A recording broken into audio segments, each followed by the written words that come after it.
Hello everyone, welcome back to my channel. চলে আসলাম আজকে কিন্তু এমন একটা ঘটনা শোনাবো তোমাদের। আমি বিগত কিছুদিন আগে বলেছিলাম যে আমাদের কাছে কিন্তু পরপর দীঘা আর পুরীর অনেক অনেক ঘটনা আসছে।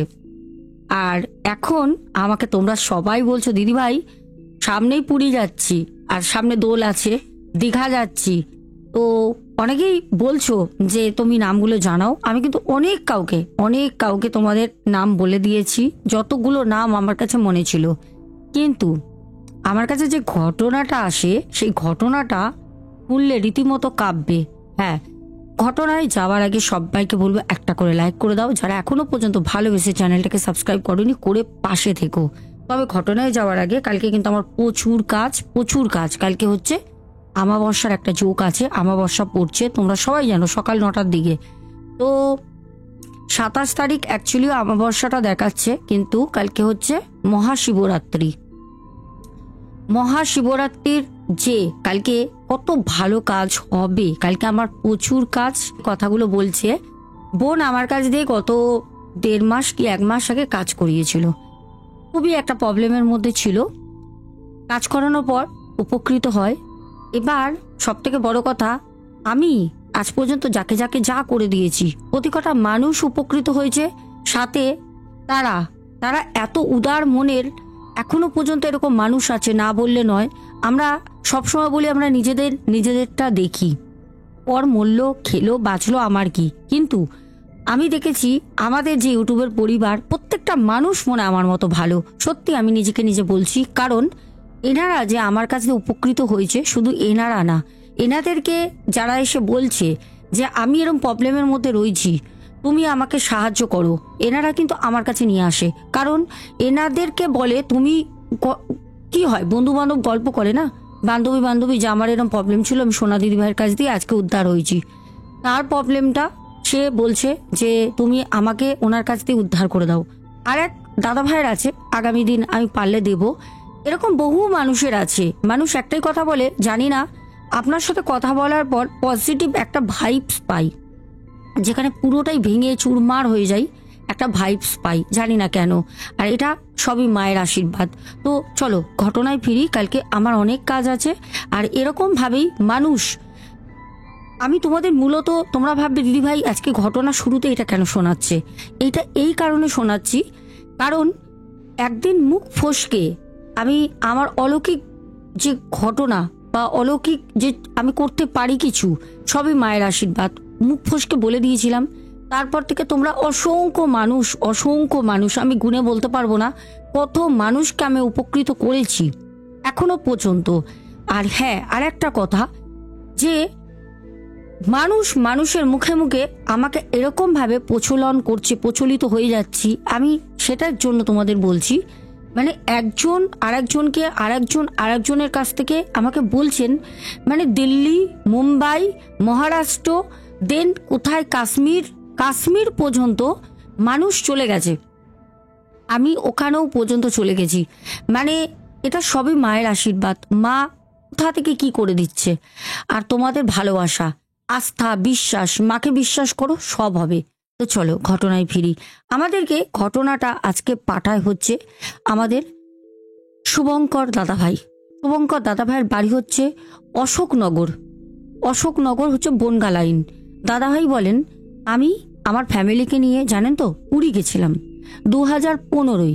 পুরী যাওয়ার পর 2015 থেকে আজ 2025, 10টা বছর আমি পুরীর মাটিতে আর পা রাখিনি। পুরী হচ্ছে স্বর্গের দুয়ার, আমরা জানি পুরী স্বর্গের দুয়ার। পুরী হচ্ছে 4 ধামের মধ্যে একটা ধাম পড়ে, মানে 4 ধাম যে আছে তার মধ্যে একটা শেষ ধাম হচ্ছে পুরী। আমাদের দাদাভাই বলেন, শুভঙ্কর দাদাভাই আপনি বিশ্বাস করবেন না, আমার বৃদ্ধ মা, আমার ওয়াইফ আর আমার 3.5 বছরের মেয়ে, আর আমি, বড় 3 জন, আর আমার মেয়েটা ছোট 3.5 বছরের, আমরা পুরী যাই। ম্যাডাম, পুরী যাওয়ার পর আমরা একটা খুব ভালো হোটেলও নিই। তখন না এত মানে জানতাম না সত্যি কি হোটেলে ভূত থাকে, সব হোটেলই কি খারাপ হয়, এই কোশ্চেন মার্কটা সব সময় ছিল। মানে অনেকেই বলতো, শুনতাম। তখন তো এত ইউটিউব মানে এত ঘরে ঘরে মানুষ দেখা এই প্রচলনটা ছিল না, কিন্তু জানতাম যে হোটেলে হোটেলে এরকম হয়, থাকে। বেসিক্যালি দীঘার অনেক ঘটনা উনি শুনেছেন। শুভঙ্কর দাদাভাই বলেন, ম্যাডাম আমি আমার মাকে নিয়ে যখন যাই তো একটা হোটেল আমরা পছন্দ করি। হোটেলগুলো আমার বউ পছন্দ করছিল, আমি মেয়েকে নিয়ে গাড়িতে ছিলাম। মেয়ে একটু বাবা বাবা বেশি করে, 3.5 বছরের মেয়ে তো। তা আমার বউ বলল, দেখো দোতলায় রুম আছে আর নিচে আছে একদম গ্রাউন্ড ফ্লোরে। বলল যে আমরা নিচেই নিই, কারণ শাশুড়ি মায়ের কথা, মানে আমার মায়ের কথা বলে। আমার বউ মাকে খুব ভালোবাসে, মানে আমার মাকে। বলছে যে মাকে নিয়ে আবার ওই সিঁড়ি ধরে ধরে ধরে ধরে ওঠানো নামানো, নিজেদেরও কষ্ট, মায়েরও কোমর পায়ে ব্যথা করবে, ওর থেকে ভালো আমরা একদম নিচে রুমটা নিই। রিসেপশনের পাশেই একটা রুম।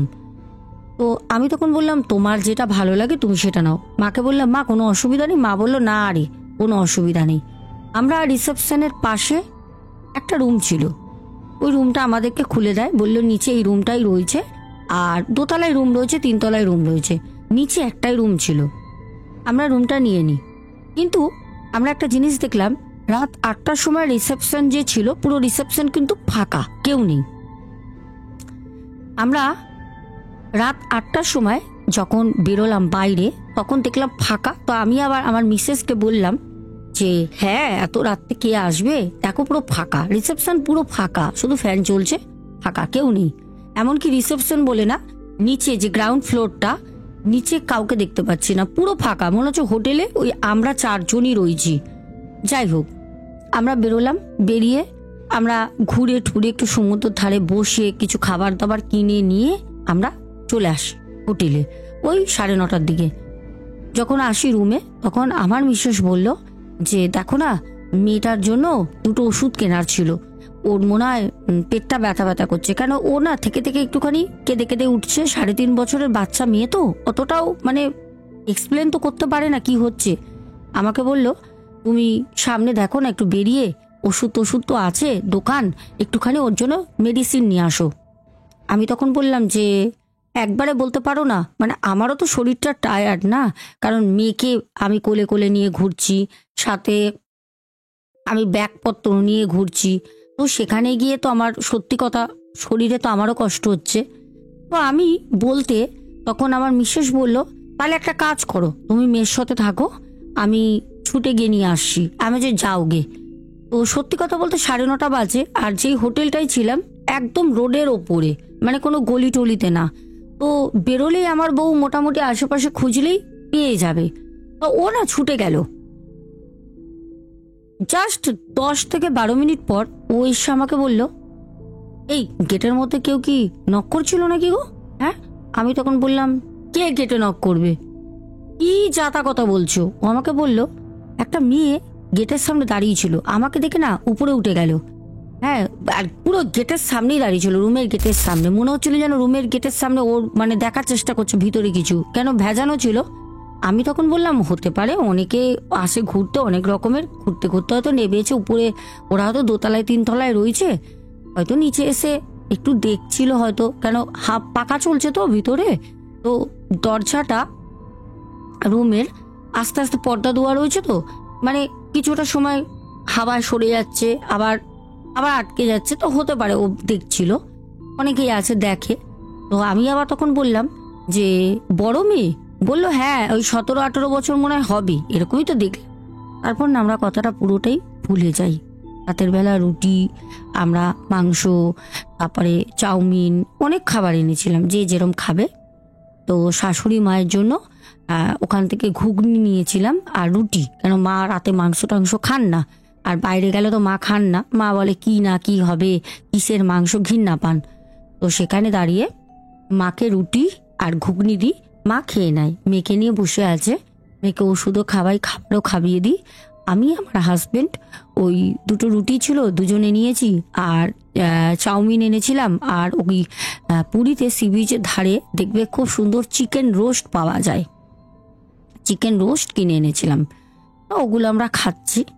হঠাৎ করে আমার মা বলল যে আচ্ছা এরকম দেখো না, তোরা বাবু, আমার খুব চোখে ঘুম ঘুম পাচ্ছে, আমি শুয়ে পড়ছি। হ্যাঁ, তুই একটা কাজ কর, গেট টেট ভালো করে বন্ধ করে শুবি। কারণ দেখলি তো, ওই যে পাশে যেখানে বসে খাতা ফাতা লিখছিল, ওই রিসেপশনের কথা বলছে। মা তো উচ্চারণ করতে পারে না রিসেপশন। মা বলছে ওইখানে পুরো ফাঁকা, ওরা গেটে টেটে তালা মারবে তো হোটেলে। আমি বললাম আরে বাবা হ্যাঁ, আমাদের থেকে ওদের এত বড় হোটেলের দায়িত্ব অনেক বেশি, ওরা সব তালা মেরে দেয়। বললো না সকালবেলা সেই 6:30-6টায় খুলবে, আগে উঠলে ডাকবেন, তুমি ঘুমাও। মা মেয়েকে নিয়ে শুয়ে পড়ে। এবার আমার মিসেস আর আমি, মানে ডবল বেড ছিল, আমার মিসেস আর আমি একটা বেডে শুয়ে রয়েছি। তো শুয়ে ও আমার দিকে ঘুরে আমাকে বলছে, বলো কতদিন ধরে পুরী আসবো আসবো করছিলাম, পুরী আসাই হচ্ছিল না। আমি বললাম হ্যাঁ সত্যি, মানে আগে থেকে প্ল্যানিং করলে আসা হয় না। অনেকবার, প্রায় 1.5-2 বছর ধরে পুরী যাব যাব যাব করছি, কিন্তু যাবার হচ্ছে না। তো আমার বউ তখন বলছে যে সত্যি জগন্নাথ দেব যদি না ডাকেন তাহলে কি আর আসা যায়, উনি এখন ডাকলেন, যাকে অনেক দিন ধরেই তোমার মা বলছিল, মাকে নিয়ে ঘুরিয়ে নিয়ে গেলাম, এটাই অনেক। আর সত্যি কথা বলতে ঠাকুরের স্থানে যদি তুমি ধরো কেউ যেতে পারছে না, বয়সের জন্য বা যে কোনো কারণে, যদি তাকে নিয়ে যাও তাহলে কিন্তু তোমার খুব পুণ্যি হয়, খুব পুণ্যি হয়। তো সেই কথাই আমাদের শুভঙ্কর দাদা ভাই আর ওনার মিসেস কথোপকথন করছেন। হঠাৎ করে গেটের মধ্যে দরজায়, মানে রুমের, টাক টাক টাক 3বার শব্দ হয়। আর এই শব্দর কথা মনে পড়তেই আমার তারাপীঠের হোটেলের রুমের কথা মনে পড়ে যাচ্ছে। সেম, যে আমি এই মানুষের মুখে এত অভিজ্ঞতা শুনি যে সত্যি সত্যি জলের আওয়াজ, টয়লেটে মনে হচ্ছে মগ পড়ছে, বালতি কেউ ফেলে দিল, কেউ স্নান করছে। সত্যি আমি এগুলো শুনতাম শুনতাম, কিন্তু অন গড তোমাদের আজকে আমি এখানে বসে বলছি, আমি তারাপীঠে গিয়ে রিয়েল এক্সপিরিয়েন্স যেটা বলে, আমি সেটা কিন্তু অনুভব করেছি, আমি অনুভব করেছি। আর আমাদের শুভঙ্কর দাদাভাই বলেন, ম্যাডাম আমরা তখন আনুমানিক কটা হবে, 12টা হবে, টাক টাক টাক 3বার আওয়াজ হলো। আমার বউ আমাকে বলল, কি গো বাইরে কে টোকা দিচ্ছে দরজায়? আমি তখন বললাম, চুপ করে শুয়ে থাকো, কথা বলো না, এরকম হয় ঘুরতে আসলে। আমাকে বলছে, মা রাতে ঘুমাতে দেবে না, এরকম শব্দ করছে, আমার ভয় লাগছে। আমি বললাম ভয় পাওয়ার কি আছে, সাথে তো আমি আছি, ভয় পাচ্ছ কেন? যাই হোক, খুব ভালো কথা। আমরা অনেকক্ষণ চুপ করেছিলাম দুজনে, আর কোনো শব্দ হয়নি। তারপরে একটা সময় গিয়ে ঘুমিয়ে পড়ি। যখন রাত্রে প্রায় 3টের কাছাকাছি হবে, আমরা কিন্তু অঘোরে ঘুমাচ্ছি, অঘোরে অঘোরে, মানে একদম, মানে সারা দিন যা আমাদের শরীরের মধ্যে একটা ধকল গেছে, যারা ঘুরতে যাও জানো, সেই ধকলের পরে রাতে শোয়াটা আর ঘুমটা খুব ইম্পর্টেন্ট। ঘুমাচ্ছি, আমাদের শুভঙ্কর দাদাভাই বলেন, আমার পাটা ধরে না খুব জোরে কেউ টানলো, 2 হাত দিয়ে পা ধরে যদি কেউ টানে ওরকম টানলো। শুভঙ্কর দাদাভাই বলেন, আমি না সাথে সাথে উঠলাম, উঠে দেখলাম পুরো ঘরটার অন্ধকার, শরীরটা না কি ভার লাগছে। আর আমার মনে হচ্ছে যেন অন্ধকারের মধ্যে, একদম চোখ খুলেছি তো, কুচকুচ করছে অন্ধকার, আমি কিন্তু কিচ্ছু দেখতে পাচ্ছি না। কিন্তু এই অন্ধকারের মধ্যে আমার মনে হচ্ছে যেন রুমের মধ্যে কেউ হাঁটাহাঁটি করছে, এপাশ থেকে ওপাশ, ওপাশ থেকে এপাশ, মানে এটা আমার জাস্ট ফিল হচ্ছে, আমি চোখে কাউকে দেখতে পাচ্ছি না, জাস্ট ফিল হচ্ছে। শুভঙ্কর দাদাভাই বলেন, ওই অন্ধকার ওই রকম দেখে আমি হাতড়াচ্ছি, আমার মিসেস কোথায়? আমি হাতড়াতে হাতড়াতে আমার মিসেসের গালে আমার হাত। আমার মিসেস বলে, কি হলো, কি ঘুমাতে দাও না? আমি ওকে বললাম, এই ওটো তো, ওটো। আমার মিসেস উঠলো, আমি বুঝতে পারলাম আমার মিসেস উঠে বসে আছে। আমি আমার মিসেসকে বলছি, কি গো টর্চ আনুনি নাকি? টর্চ আনতে বলেছি না ঘুরতে গেলে ব্যাগের মধ্যে টর্চ এগুলো রাখবে, আনুনি? আমার মিসেস বলল যে দূর আমি জানি না বলে না, ও আবার শুয়ে পড়ল। আমি টর্চ যে বের করা হয়েছে আমাদের ল্যাগেজ থেকে, ব্যাগ থেকে, আমি দেখেছি টর্চ বের করা আছে, মেয়ে মুখে দিচ্ছিল। আবার ভাবলাম মনে হয় মায়ের খাটে রয়েছে।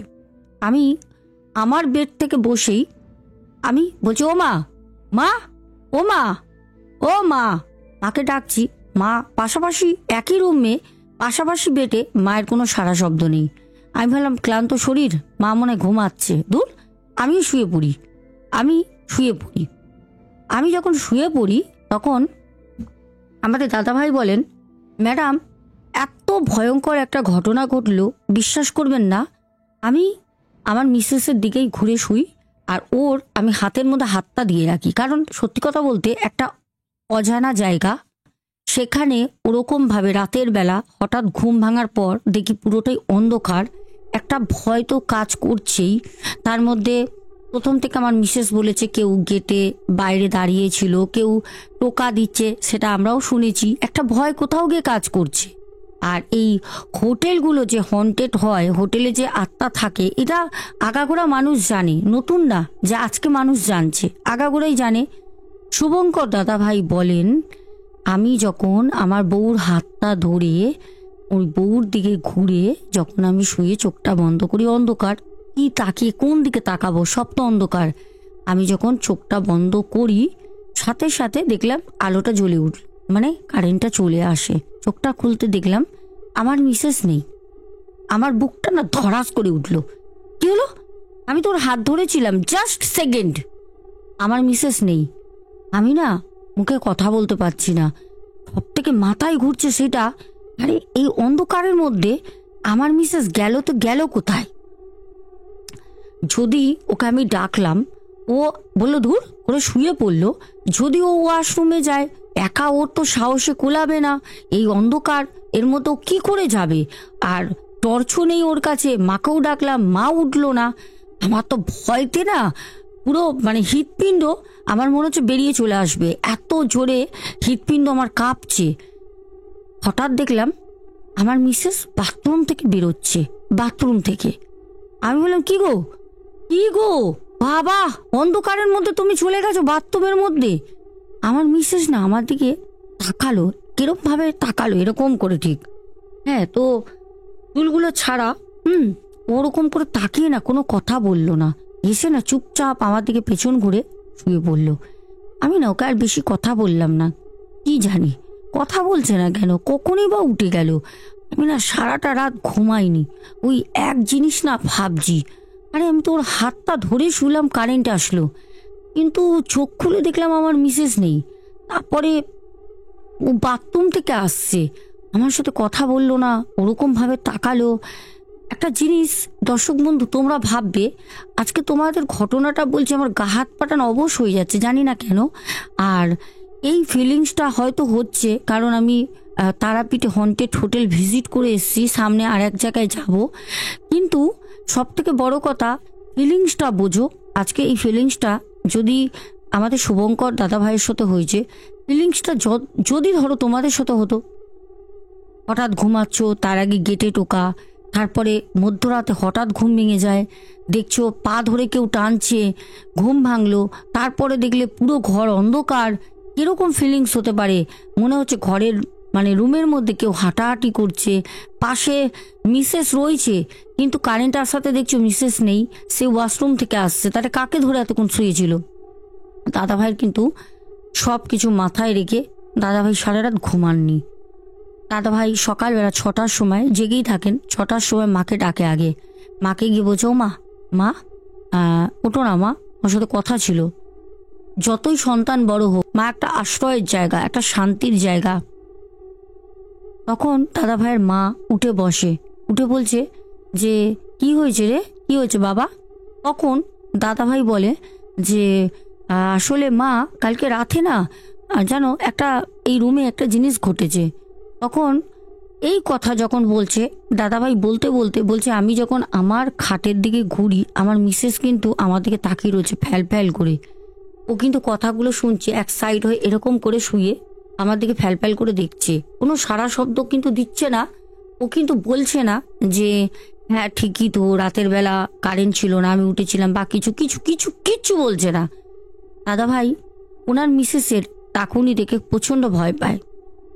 তখন ওনার মা, দাদাভাইয়ের মাও জিনিসটা লক্ষ্য করে। দাদাভাইয়ের মার সাথে সাথে বলে, একটা কাজ কর, চল তোদেরকে নিয়ে মন্দিরে যাই, ছ। বৌমা বলছে, আমার মিসেস মানে আমার মায়ের মুখ থেকে কথাটা যেরকম মা বলে, বৌমা কোনো মতে যাবে না মন্দিরে। আমাদের শুভঙ্কর দাদাভাই বলে, আমার মাকে বলছে তোরা যা, তোরা যা, আমি যাব না। আমি কি করতে যাব মন্দিরে? তোরা এসছিস, তোরা যা, আমি যাব না। আমার মা বলছে, কি বৌমা তুমি তুই তাকারি করে কথা বলছো? তখন শুভঙ্কর দাদাভাই মায়ের হাত চেপে ধরে মাকে চোখটা টিপে বলে, মা কিছু বলো না, চুপ করে থাকো। চুপচাপ থাকে, বলে কিছু বলো না, চুপ করে থাকো। খুব সাহস করে মেয়েটিকে নিয়ে শুভঙ্কর দাদাভাই, তার মা আর 3.5 বছরের বাচ্চা মেয়ে, তিনজনে মন্দিরে যাবে বলে বেরিয়ে যায়। ঘরটা বাইরে দিয়ে লক করে দেয়। বাইরে বেরিয়ে রিসেপশনে এসে রিসেপশনে যিনি ছিলেন ওনাকে পুরো কথাটা বলেন। রিসেপশনে যে দাদা ছিলেন উনি বাঙালি, কলকাতারই মানুষ ছিলেন। উনি তখন হট করে রিসেপশন থেকে বেরিয়েই দেখে যে সিঁড়ি দিয়ে কেউ নামছে কিনা, বা হোটেলের আদার্স কোনো পর্যটক ওখানে আছে নাকি প্রেজেন্ট। যখন তাকে কেউ নেই তখন উনি রীতিমতো শুভঙ্কর দাদাভাই আর ওনার মা ওনাদের কাছে হাত জোর করে, হাত জোর করে বলে যে বাধ্যতামূলক আপনারা বলেছেন এই রুমটা নেবেন, আপনাদের বয়স্ক মানে ভদ্রমহিলা আছেন আপনার মা, তার জন্য দিয়েছি, নালে দিতাম না। এই রুমটায় আগে আমাদেরই এক হোটেলে অনেক বয় আছে, দেখবে রিসেপশনের পাশে রুমগুলোই ওরা থাকে, লক্ষ্য করে দেখবে।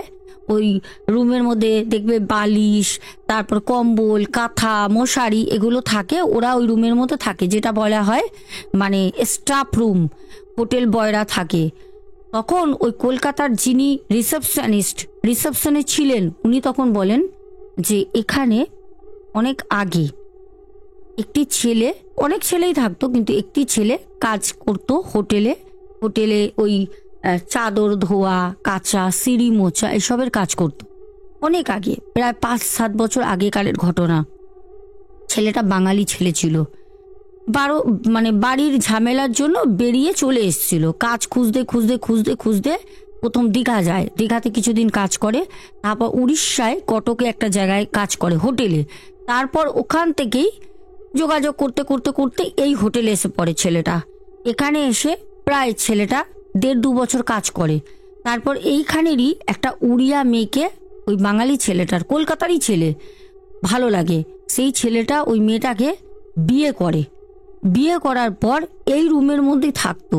আর এই যে মানে কাজ করতো, মেয়েটাও এখানে কাজ করতো বিয়ের পরে, ছেলেটা মেয়েটা দুজনেই কাজ করতো। আর ওই যে উড়িয়া মেয়েটা বিয়ে করে বাঙালি ছেলেকে, ওই মেয়েটার বাবা মা যারা ছিল ওরা কোনো মতে মানেনি। ওরা মানে মানতো একটাই জিনিস, যে উড়িয়া ছেলে উড়িয়া মেয়েরই বিয়ে হবে, বাঙালির সাথে বা অন্য কোনো জাতের সাথে দেবে না। কারণ পুরীতে একটা রীতি রিবাজ ছিল, যদি কোনো মানে উড়িয়া ছেলে উড়িয়া মেয়ে যদি বিয়ে করে তাহলে বিয়ের খরচা আর 1 বছরের সংসার, বাচ্চা যাই হোক, 1 বছরের পুরো দায়িত্বটা সেটা কিন্তু পুরীর মন্দির থেকে, যে ওদের একটা চ্যারিটি আছে, তারা কিন্তু এটা পুরো দায়িত্ব নেয়। এটা তোমরা খোঁজ নিয়েও দেখতে পারবে। এটা ওরা কিন্তু যদি পুরীতে ধরো কোনো ছেলে বা মেয়ে অন্য কাস্টের ছেলে মেয়ের সাথে যদি বিয়ে হয় তাহলে পারে কিন্তু ওরা এক ঘর করে দেয়, নাহলে পুরী থেকে ওরা তাড়িয়ে দেয়। সেখানে ছেলেটা মেয়েটা ওখানে কাজ করতো, থাকতো। এবার মেয়েটার যে বাবা মা ছিল, সেই মেয়েটার বাবা মাকে পুরীর যে মন্দিরের যারা বড় থাকে, সদস্য বলো, মেম্বার্স, তারা যে এদের নিয়মটা, যে একটা কলকাতার ছেলে এসে তোমার পুরীর আমাদের উড়িষ্যার একটা মেয়েকে বিয়ে করে ফেললো, তার সাথে সংসার করছে, তোমরা মা বাবা হয়ে কিছু করতে পারছো না।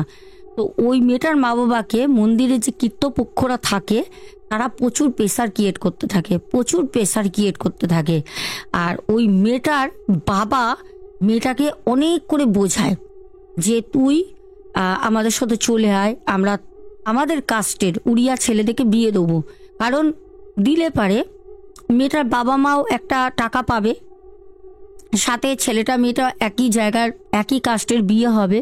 ওরা বাচ্চা বলো কি 1 বছরের পুরো সংসার খরচা মন্দির থেকে দেয়, একটা টাকা অ্যামাউন্ট দেয় যদি বিয়ে হয় একই কাস্টের মধ্যে একই জায়গার ছেলে মেয়ের সাথে।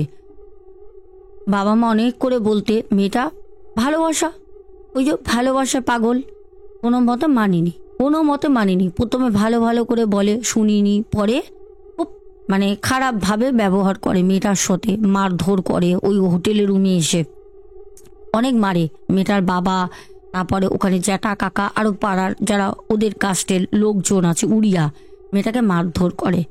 তখন মেয়েটা কোনো মতে যায়নি ছেলেটাকে ছেড়ে। তখন ছেলেটাকে রাতের বেলা কেঁদে কেঁদে বলে যে যদি আমি যদি আমি বেঁচে থাকি তাহলে তোমাকে ওরা মেরে ফেলবে, আর আমি তোমাকে ছেড়ে যদি বাবা মায়ের সাথে চলে যাই, অন্য জায়গায় যদি আমাকে বিয়ে দেয়, আমি জীবন্ত মরে যাব, আমি তোমাকে ছেড়ে থাকতে পারবো না, আর তোমার সাথে থাকলে তোমাকে ওরা থাকতে দেবে না বেঁচে। তার জন্য মেয়েটা রাতের বেলা ওই পাকার সাথে সিলিং ফ্যানের সাথে নিজেকে ঝুলিয়ে দেয় ভালোবাসার খাতিরে, যাতে ওই ছেলেটা বেঁচে যায়। মেয়েটা নিজেকে নিজে ঝুলিয়ে দেয়, মারা যায়। তারপরে তো ছেলেটাকে ওখান থেকে মারতে মারতে মারতে হোটেলের যে মালিক ছিল, বাঙালি ছেলে তো, আর হোটেলটা বাঙালি লোকের, তো সে কি করে ওই ছেলেটাকে ওখান থেকে মারধর খায়, প্রচুর মার খায় মেয়েটা মারা যাওয়ার পর। কিন্তু পুলিশ থানা হোটেলের যে মালিক সেটা হতে দেয়নি, কারণ আগের দিন মারধর করেছিল, অনেক লোকে জানতো হোটেল একটা। তো ছেলেটাকে ওখান থেকে অন্য জায়গায় পাঠিয়ে দেয়। ছেলেটা এখন কোথায় আছে না আছে কেউ জানে না। ছেলেটা মানে ওই মেয়েটার যে স্বামী ছিল অন্য জায়গায় চলে যায়, আর মেয়েটা তো মারা যায়। ওই মেয়েটার আত্মা এখনো পর্যন্ত ওই রুমের বাইরে দাঁড়িয়ে থাকে। কেন দাঁড়িয়ে থাকে জানো? ওই হোটেলের যে রিসেপশনে ছিলেন উনি সব বলেছেন শুভঙ্কর দাদাভাইকে আর ওনার মাকে, বলে যে ওই মেয়েটির আত্মা কাউকে কিছু করে না, কাউকে কিছু করে না। অনেকেই কিন্তু দেখতে পায়, অনেকেই জিজ্ঞেস করে, এখনো দাঁড়িয়ে থাকে, কারণ ভাবে আমার স্বামী ওই রুমের ভেতরে আছে, দেখার চেষ্টা করে, রুমে ঢুকতে পারে না, সেই শক্তিটা ওর মধ্যে নেই। ও দেখার চেষ্টা করে রুম খোলা থাকলে বা রুমের সামনে দাঁড়িয়ে থাকে, যদি খোলা হয় দেখবে, আর ওখানে ও দাঁড়িয়ে থাকে, যদি ওর বাবা মা আসে তাহলে ওর স্বামীকে ও রক্ষা করবে। ভাবতে পারছো? ভালোবাসা এমনই হয়। ভালোবাসায় কেউ কাউকে কলঙ্কিত করে না, ছোট করে না, ভালোবাসায় বাছায়, আত্মত্যাগ করে। ঘটনাটা শুরু হয় একটা রিয়েল হরার স্টোরি থেকে, আর ঘটনাটা শেষ হয় একটা রিয়েল লাভ স্টোরিতে। তাই তো? কেরম লাগলো অবশ্যই বলো। শুভঙ্কর দাদাভাই কিন্তু ওনার বউকে ওখানে নিয়ে গিয়ে একটি জায়গায়, ওই যে রিসেপশনে দাদা ছিলেন উনি যোগাযোগ করিয়ে ওখানে এক পান্ডার বাড়ি নিয়ে যায় উড়িয়া। উনি ওনাকে ঝাড়িয়ে ঠাড়িয়ে সুস্থ করে দেন। আর দাদা ভাইরা কিন্তু ওই রুমে ছিলেন না, ওই রুম আজীবনের মতো প্রতিশ্রুতি দিয়েছিলেন শুভঙ্কর দাদাভাইকে, কেন উনি বাঙালি ছিলেন তো, কলকাতার লোক। রিসেপশনে যিনি দাদা ছিলেন বলেছিলেন আজীবনের মতো আমি আপনাদের কথা দিলাম, এই আমি যতদিন এই হোটেলে রিসেপশনে থাকবো, এই রুম আমি কাউকে ভাড়া দেবো না।